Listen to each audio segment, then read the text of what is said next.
Sporting Journal Radio, presented by OnX. All right, thanks for watching or listening. I'm Brett Amundsen. If you're listening to this station, I appreciate that. On the network, on the radio show, maybe you're streaming it on demand or downloading the podcast. Maybe you're watching us on Facebook, YouTube, or Rumble. Thank you. Make sure to check out our store. Get yourself one of these really cool hoodies. Where am I? I'm on the wrong side here.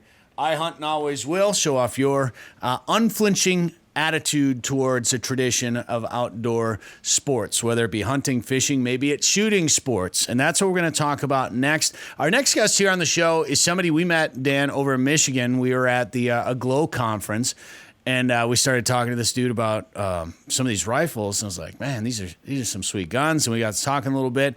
And this guy knows how, not only does he know his guns, he knows how to use them. And we're going to talk about that right now. Dustin Sanchez joins us here on the show. How you doing, man? I'm doing great, man. How are you doing? I'm doing well.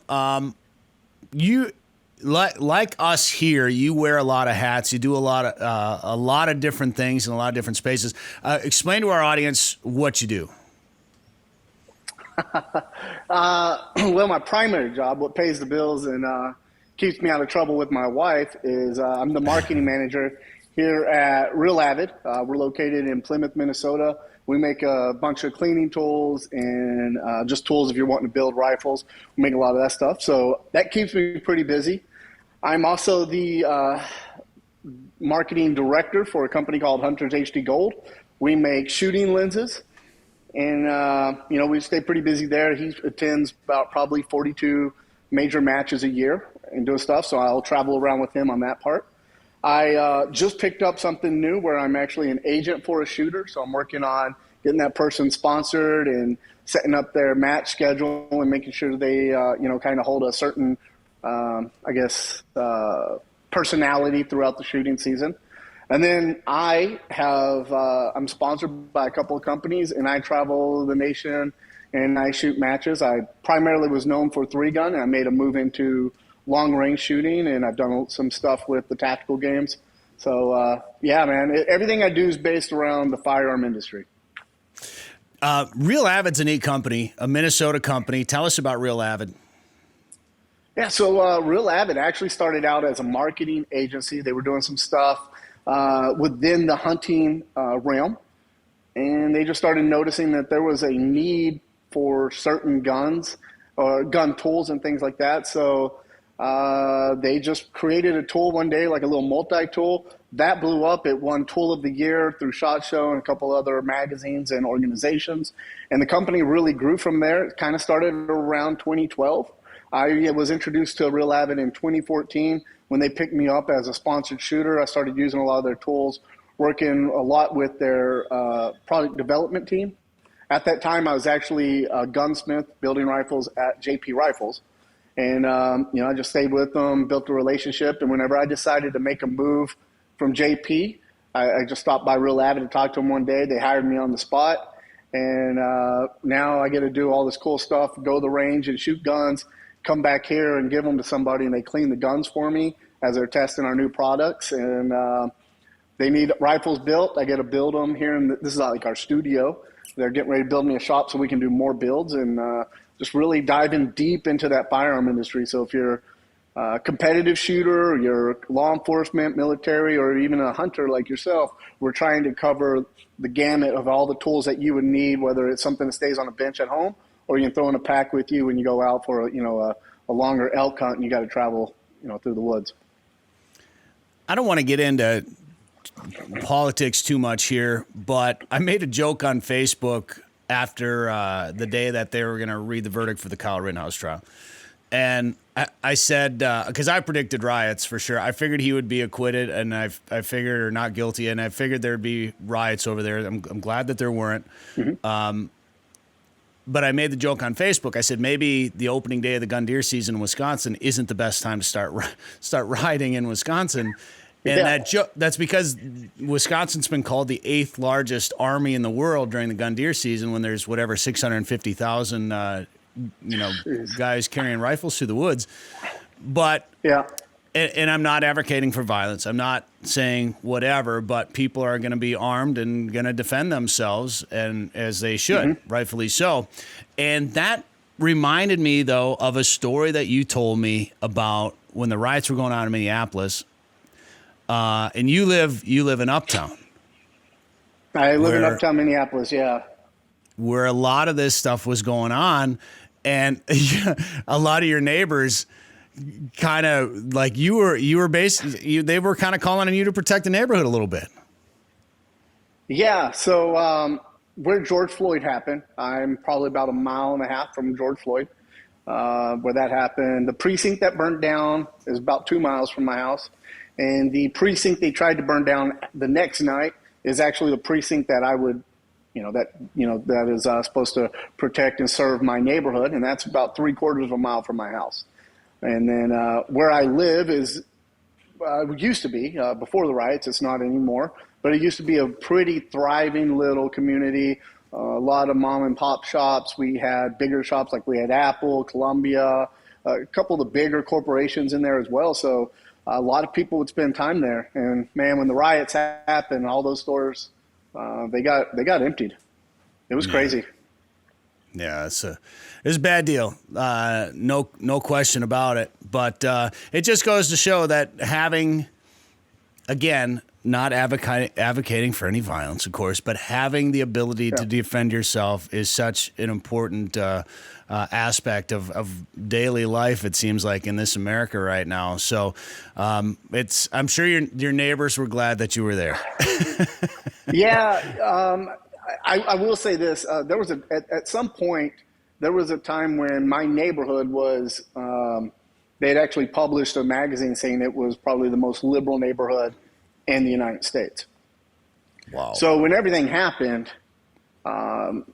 there might have been 3 people that owned firearms in that neighborhood.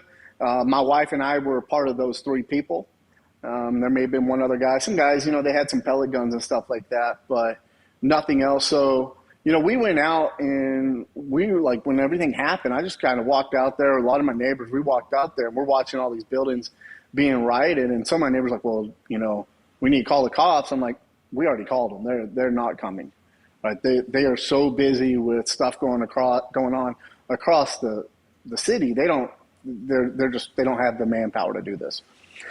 So they're like, well, I guess we're just gonna sit here and watch them. I'm like, that's all you can do, right? Like, what's 7 to 8 people gonna do with an entire? There was probably 200, 300 people out in the streets robbing everything. And it wasn't till there was a lady that was across the street. She started videotaping it with her cell phone, and this guy charged her and grabbed her by her throat, picked her up, and threw her down on the ground, started punching her face. And then at that point, it was time to stop, right? Time to get involved. And my wife and I ran out there, and, a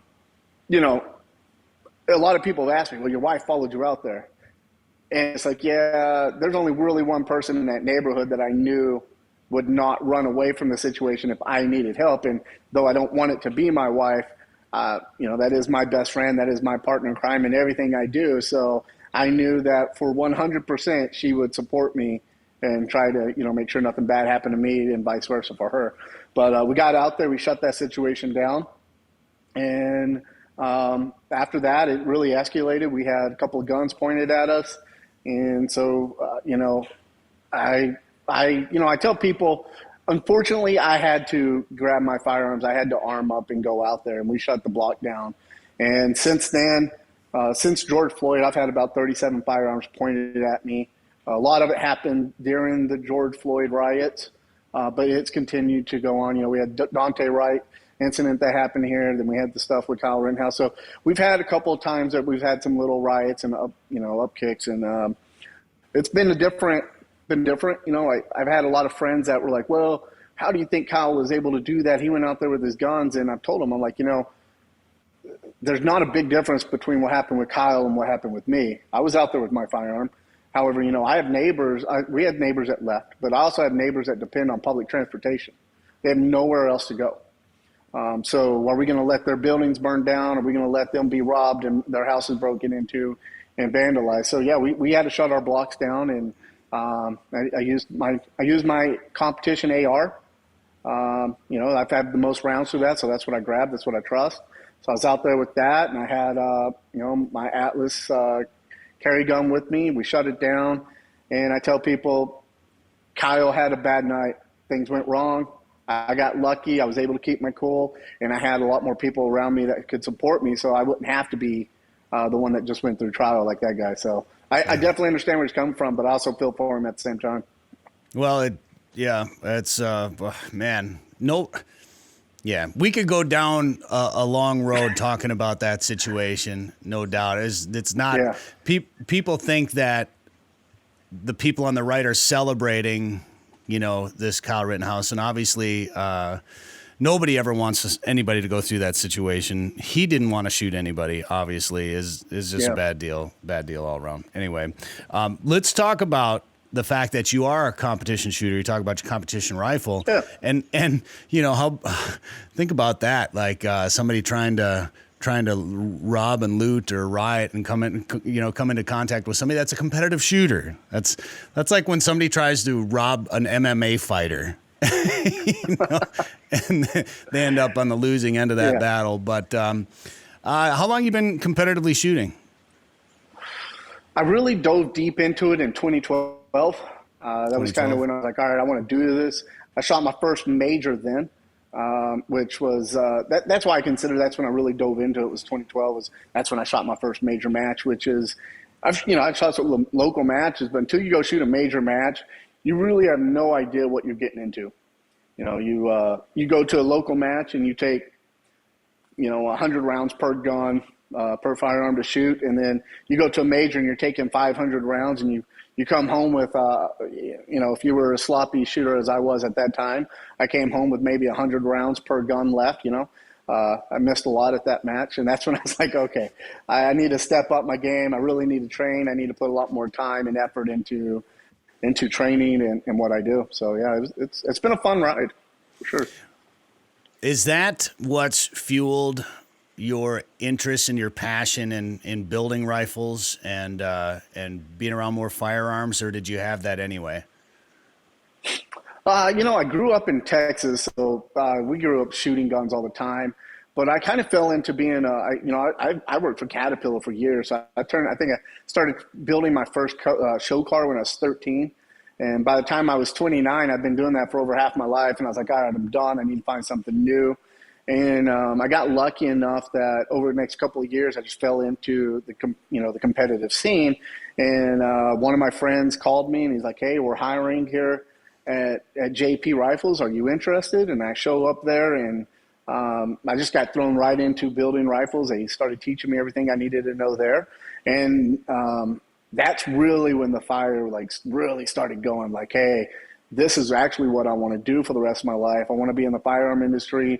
I want to hang out with like-minded people. I want to travel the world, or at least the country, and shoot competition matches and try to improve my skills in shooting. And I love it. I'm a competitive guy in general, right? Like my wife and I will be playing dominoes, and if she beats me in dominoes, I get upset. So, yeah. What? Yeah. One of the big discussions these days is what's the best round out there. What's your competition rifle? What are you shooting through it? So it depends on what I'm shooting. If I'm shooting 3-gun, I'm usually shooting in the heavy metal division, which is a pump shotgun. It used to be a 45 caliber, so I carried a 1911 and 45. Now it's moved to 9mm. And then the AR was a 308. So I would shoot a 308 in that. I've really backed away from the 308. I think it's a great round, and it'll probably be around forever. But when I really started looking at, I want to shoot long range, I wanted to be accurate, I moved into a 6mm Creedmoor. And that's still not the top round out there, but as far as competition loads, I can buy from, let's say Shields or whoever you want to go to. I can buy factory loads from like Hornady or Federal from somebody for my 6 Creedmoor. And then, there's a lot of components out there to reload. So that's what I shoot now. This next year, I'm going to shoot a couple more Hunter Series matches. So I've got to walk out there with my pack, range all of my gear, or range my targets and engage them, and actually put a power factor on the rifle. So I'm actually going to put a Bergara 6.5 Creedmoor into my JP APAC chassis. And that I'm going to shoot probably 147 grains out of there. So I don't think there's really like a perfect round or the best round. I think it depends on the sport or the application that it's being used in. I definitely wouldn't use a 6 Creed or a 6.5 for home protection. If I had to really get down into it, I'd prefer to use my pistol. I'm a little bit more mobile with that, but I'd probably end up going with my 223 that I've used, and that thing's suppressed and ready to go. 6 millimeter Creedmoor, you don't hear about that round too often. You hear about the 6.5. No, it's mainly, 6 Creedmoor just kind of jumped on the scene, and it's more of a competition round. I mean, it's equivalent to a 243. I run, when I'm reloading, I'm shooting 243 projectiles out of it. I'm pushing them anywhere from 2,900 feet per second to 3,200 feet per second, depending on what I'm trying to get out of that, what powder I'm running when I'm reloading them. You'll hear a lot more people hunting and stuff with the 6.5, but the 6 Creedmoor, the ballistics of the 6 Creedmoor is way better than the ballistics of a 6.5.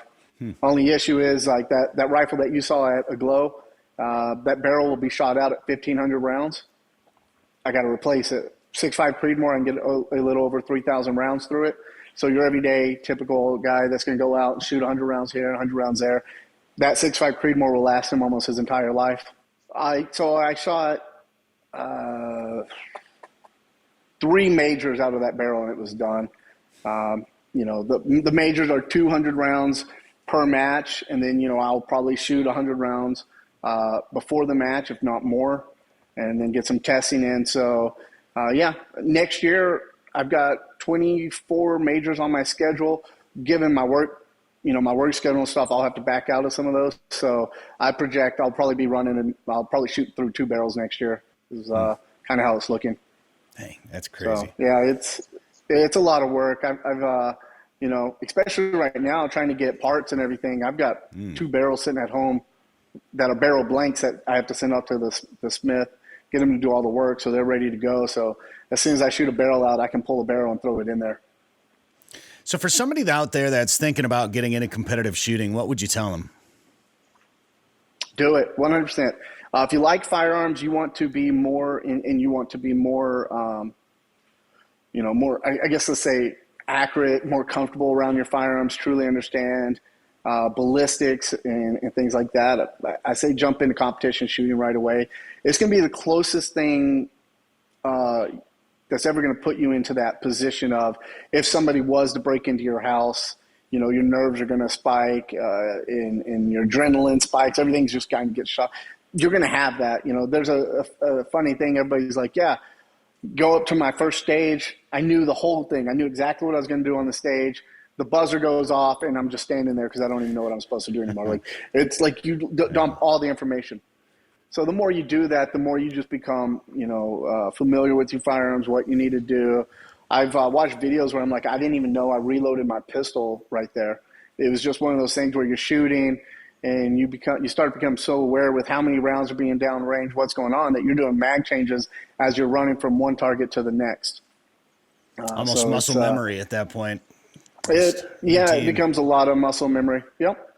Yeah. So, I definitely recommend it. Especially, I always tell people, if you're into, hunting with a rifle, getting into some of these long range matches will definitely, if you can shoot the rifle that you're going to be using for hunting, you will understand exactly what that projectile is doing from 50 yards all the way out to, depending on what match you shoot, it could go all the way out to 1,200 yards.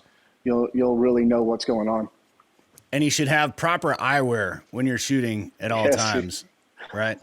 Okay, yes, so yeah, these glasses that I'm wearing, Dustin, these are Hunter's HD gold lenses in these glasses, right? Yeah. Tell us, I'll give you my review of these glasses. Tell us what we're looking at here, though. What are these?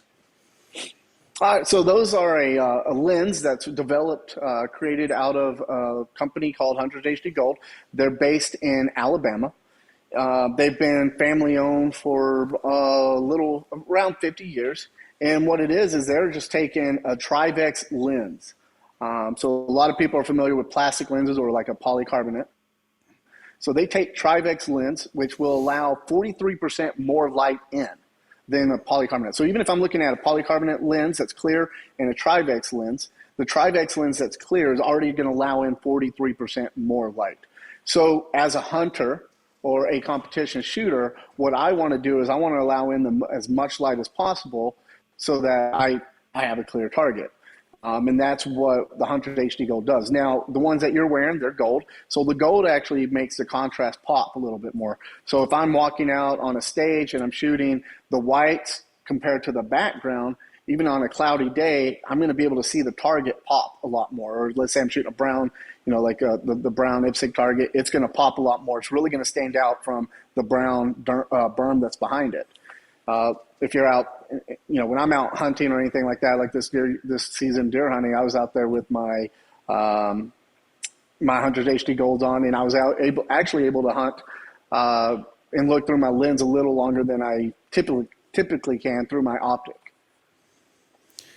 Well, these glasses, so I don't competitively shoot, but I hunt all the time, and I pheasant hunt a lot.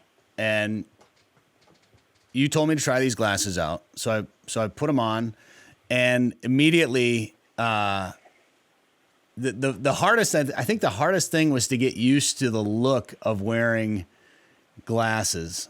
Go to that camera right there, Dan. We got to replace battery here. But the hardest thing, I think, like my buddy's like, oh, you got the shooting glasses on, huh? Like that's, to me, like that's the hardest part about them. Otherwise, the first day I put them on and I took them pheasant hunting, and it was a bright sunny day, and I've got videos of it. Maybe we'll try to edit some videos into this, but I'm walking around with them on. And I like to hunt with glasses on. When I pheasant hunt, I like to pheasant hunt with glasses on no matter what, because I end up in real thick cover and I'm getting poked in the eye. I'm getting cattails up the nose.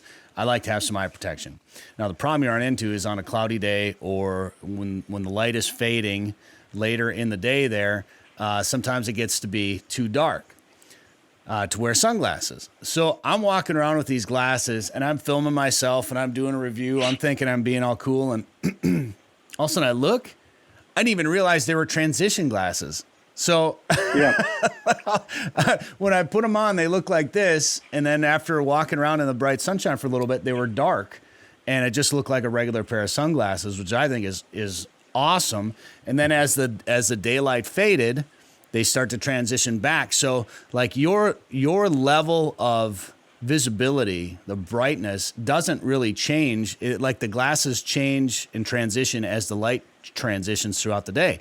So I was like, oh my gosh, these are great, because I will wear them right up to sunset when I'm pheasant hunting, when it's starting to get pretty dark out, and I'll be looking through these and it's actually still pretty bright out, and then I'll take them off and I'll be like, oh, it's pretty dark out, So yeah. I'm really impressed actually with how these have helped me see better in afternoon pheasant hunts and protect my eyes at the same time.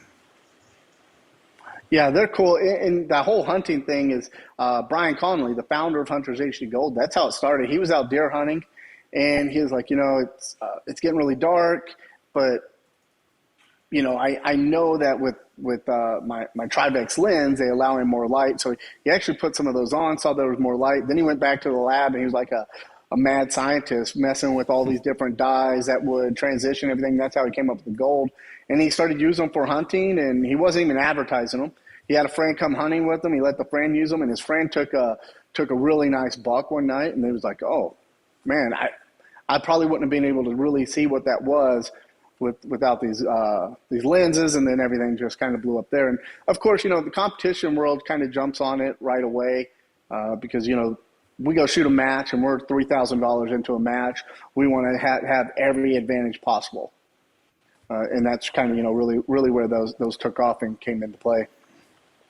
Well, again, if nothing else, I like having protection. And I don't know if there's truth to it or not, but I have blue eyes, and I've heard that blue eyes can be more sensitive to bright sunny days.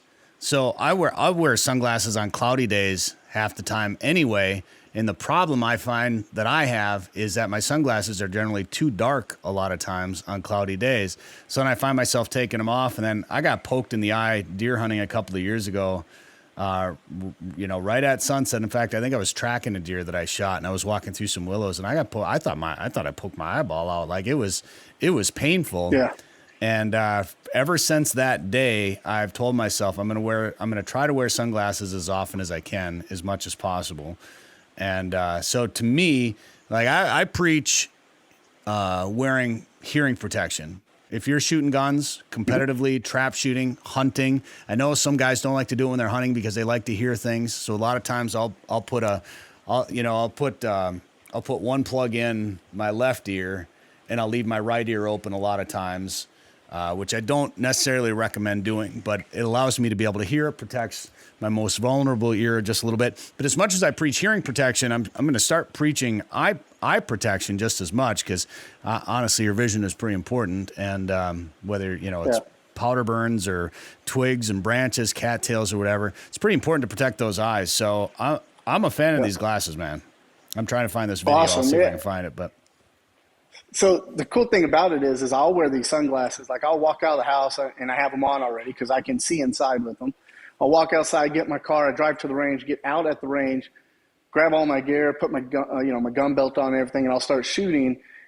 And I won't even realize that I've had the same pair of glasses on all day just because they're auto transitioning, and it's great. I was looking at photos and video from the last match I was at, and I literally forgot that I had them on because it was cloudy, then wasn't cloudy, depending on where we were shooting. And they're great. They just keep, they kind of do everything for you and take a lot of the work out.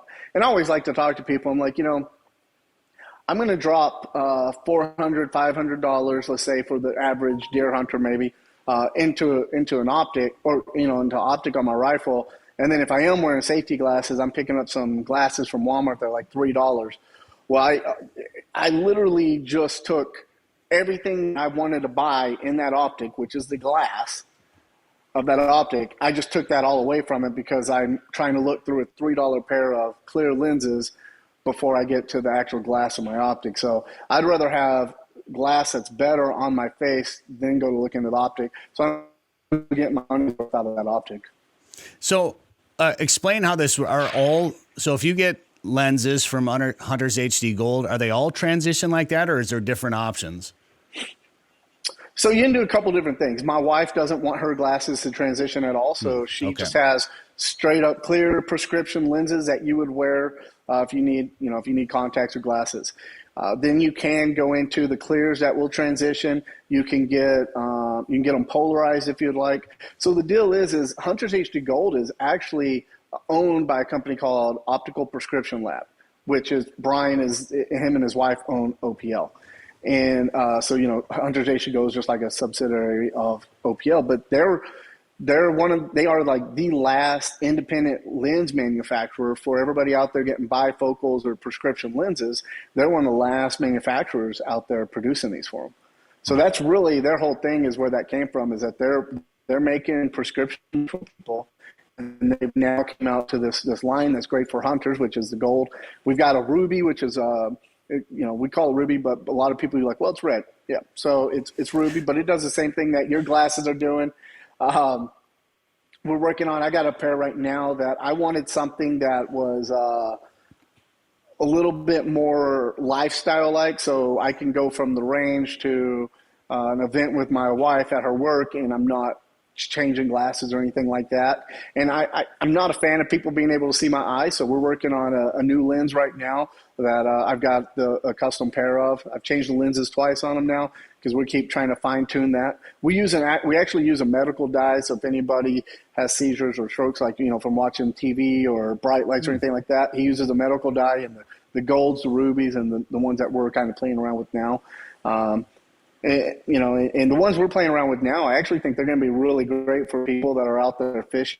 They like to have the Polaris lenses. It helps them with looking into the water. So we're working on those, and I'm really happy with them.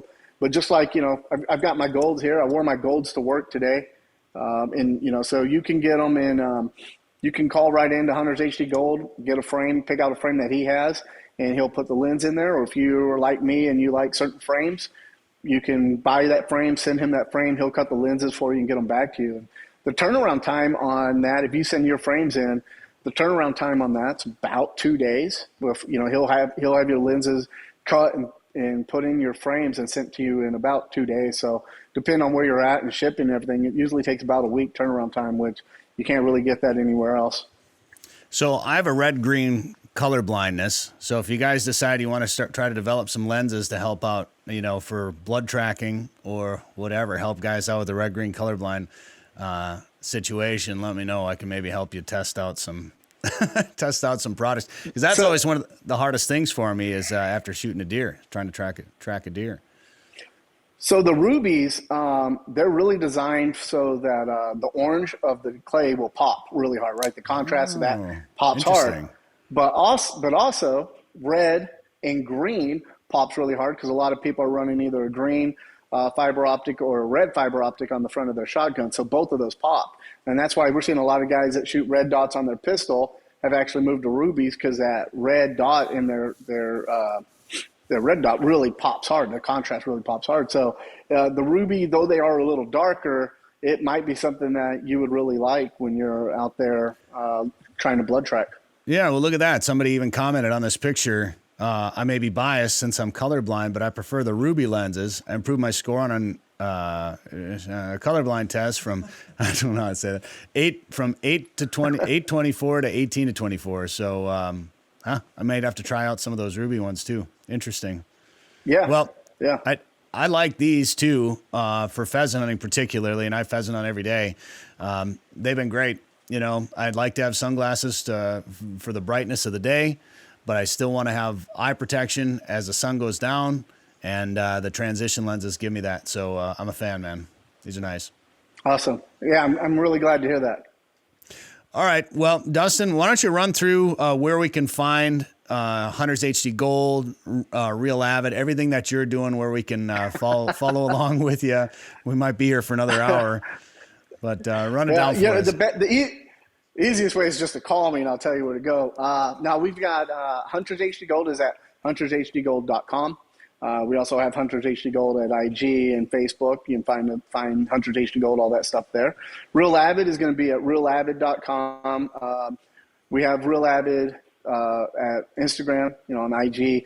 That is funny. Our Real Avid IG, we kind of shut it down for a year because we're like, with COVID and everything, we've been so busy, but we're actually bringing that back, so we're going to be a lot more active on there. As for myself, it is 2A_Dustin, I believe. Is that what that says on there? Yep, so 2A_Dustin. That's on IG. You can find me there. I think that's it, right? Yeah, I think. I'm involved in so many other things, but those are the main three places where you can find stuff that you're looking for and do things like that. You bet. Well, keep up the good work, man. Thanks for the time today. If you want to come out and do some pheasant hunting, let me know. And thanks for the time today on the show. Yeah, man, I have to say, I'm actually jealous. Like, I shoot guns all the time, but I don't get to go out and hunt all the time. So when I see your feed, I think I'm just going to just stop unfollowing you, so I wouldn't get all mad. I wouldn't be mad that you're out there in the outdoors hunting all the time and I'm sitting behind the computer working. So, well, believe me, I spend a lot of time behind the computer too. But yeah, anytime you want to go, man, you just let me know. Yeah, no, I'd love to. It sounds great, man. Dustin Sanchez, thanks for the time today. And you're doing what's the next show you're doing? SHOT Show? Yeah, we're prepping 100% for SHOT Show. We for here at Real Avid, we got to get all of our stuff shipped out in crates in the next 3 weeks, and we're doing Industry Day, and then of course we're gonna have SHOT Show. So I just brought on 2 new guys to be pro staff. I'm gonna sit here. I'm gonna be spending a lot of Saturdays here till SHOT Show, really training these guys so they have all the information we need, and then we hit SHOT Show, and then after that, I don't know what shows next. I think right now I looked at it, I'm going to be gone 36 weekends next year for sure, between competition shooting and trade shows. Well, I'm glad SHOT Show is still happening. I know there's some shows that I was scheduled to be at that got canceled again this year. Some of the, like the All Canada shows, they've canceled this year, and I'm sure it's due to border COVID stuff yet. But SHOT Show, I've been to SHOT Show. I might try to get down there for SHOT Show yet this year. I don't know, or in January. I don't know if I'll make it or not. But I went a few years ago, and Dustin, I was disappointed that I didn't make it to Range Day, because that's where I hear all the fun. That's where all the fun happens. Yeah, if I could just go to Range Day and not work. Right, not work a booth, I'd be happy. Now Range Day's great, right? This year they have over 100 vendors set up right now. They're going to be on the firing line. So you can go out there, test a bunch of firearms, shoot a bunch of stuff. And then you've got just like, we're non-shooting vendors, but we're going to have everything set up so you can come by, test all of our products, look at everything. We're going to have our entire line there.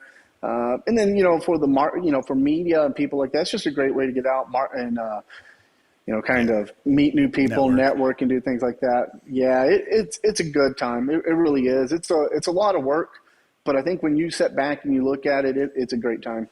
Absolutely. What last question for you? Whether it was at range day or somewhere else, what's the coolest gun you've gotten to shoot?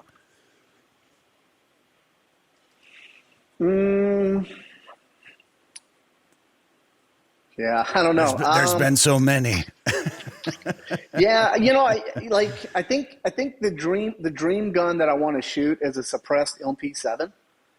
That's just they're hard to find. They're hard to come by. So you've got to know somebody. I know where one is, but they're not a big fan of taking that out to shoot it. It's actually here in Minnesota. That place has the largest library of firearms outside of like some museums and stuff like that. And it's all private collection, but yeah, they've got a suppressed 240 in there as well. So, so I'd say like my dream gun to shoot would be a suppressed MP7. Other than that, I've got a Barrett. I like to shoot my Barrett when I can get out and shoot it. Even, I think some of that is like, you shoot 1,000 yards, it still is loud and big and boom, and whatever you shoot is destroyed. And then the fact of, you're like $8, $9 a shot, always kind of like, oh, that was awesome. And then like until you shoot like 5 shots and you're like, okay, I'm broke now. I could have put all that into some 9mm or something like that. So, but that's any gun right now. I looked at some shotgun shells. Yeah. I saw TSS was $75 a box now or something like that. That's crazy. Yeah, but that's the way it is. That'll come back down. I saw some 55 grain 223 the other day for 77 cents a round, and I was like, I'll shoot it, right? I'm going to shoot it, but it's still just one of those deals where you're like, oh, this is really expensive. But I don't know. I think my favorite gun to shoot is probably my everyday carry pistol, to be honest with you. I'll shoot that in competition a lot now. It's just a blast. I really like it. So you showed us, was that really your everyday carry pistol that you showed us earlier? Yeah. So it really is. Do you carry it in a backpack? No, look. So here's my holster here. So this is a Tenacor holster, and it's appendix carry. So I just throw that on, and it took a while. It took a while to find a holster that I liked for it, I was comfortable with. Found that guy, and I carry it every day in my car. It used to get uncomfortable. I had to mess around with the clips a little bit more, but I carry that every day. I bought holsters for it that will work, so I can shoot competition with it, and I do the most. But now, my competition pistol is almost identical to this one. It's just half an inch longer with the barrel, but they're made by the same company. They run the same mags. I've got the same trigger, the same sight, same safeties in them. So, yeah. Well, nice to go with a gun that you know and have shot many times. I tell everybody I never want to, right? I never want to, but if I ever had to use this, every projectile that leaves my firearm has my lawyer's number attached to it. So I'd rather shoot a firearm that I know, that I trust, and like I said, I never want to be in that situation. I tell everybody I never want to be in that situation, but I feel better knowing that I can hit an 8-inch steel target with this thing all day long at 50 yards. Makes me feel a little bit more comfortable that within a 7-foot range, I'm not going to shoot my daughter if she's in the house because somebody broke into my house with a firearm. I think that is actually really good advice. With more and more people buying firearms right now for self-defense, for protection, whether it's a carry pistol or long gun, whatever. Get to know that gun, practice with it, shoot it, go to the range, know how it works, be able to break it down, put it back together, fix it, clean it, understand it, so that if that day that nobody ever wants to come actually comes and you have to use it for protection, you know exactly how to use every single part of that firearm. You have intimate knowledge of it's working. So anyway. Yeah, I took my wife to the range a couple of weeks ago. She used to shoot with me all the time. Her schedule's been busy, so she hasn't shot her everyday carry pistol in a while. And I said, you should shoot it. She was like, oh, I don't want to shoot it. I'm like, you need to shoot it. So, I put her at 25 yards because that's where she was hitting last time. And she shot a huge group, very disappointed. I move her in. We do a couple of drills, and we had to hone her back in. And on the way home, she's like, you get on to me for not actually practicing with my firearm. She was like, and sometimes I just kind of blow it off of like, hey, I know the techniques. I know the fundamentals of a firearm. I should be fine if I go 6 months without shooting it. And I tell people when it comes to shooting a pistol, your everyday carry pistol, that skill is that skill, not shooting or at least doing dry fire with that firearm will diminish. It's the fastest diminishing skill when it comes to a firearm is with your pistol. So if you don't have money to put into shooting any other type of competition or anything, I say at least try to get a box of ammo and try to shoot that box of ammo once a month. And you're not shooting for speed. Put a small drill together where maybe you're drawing from the holster and you're just taking one shot, right? And so you start out slow, draw from the holster, you punch out, you take one shot on a small target, you're working on accuracy, and when you get to the last 10 rounds, you really start to speed that up just so you have that familiarity with the firearm. It's an important lesson to learn. It's an important skill to know, especially I think it's becoming more and more important these days. Good advice, Dustin Sanchez. Appreciate the time today on the show, and have fun in Vegas. Yeah, I will, man. Thanks for having me on the show. It was good, and keep even though I don't like it, keep posting your videos and pictures of you hunting. I'll just sit in my office and be jealous, and then I'll start sending you pictures when I'm in New Mexico and watching all these beautiful animals run by that I can't shoot. There you go. Sounds like a deal. Awesome. Thanks for having me. Sporting Journal Radio is a division of Macaba LLC.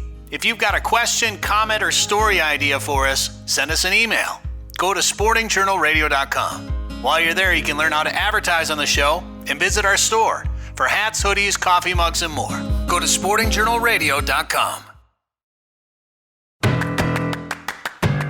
Ice fishing season is here. This winter, plan a trip to Devils Lake, North Dakota.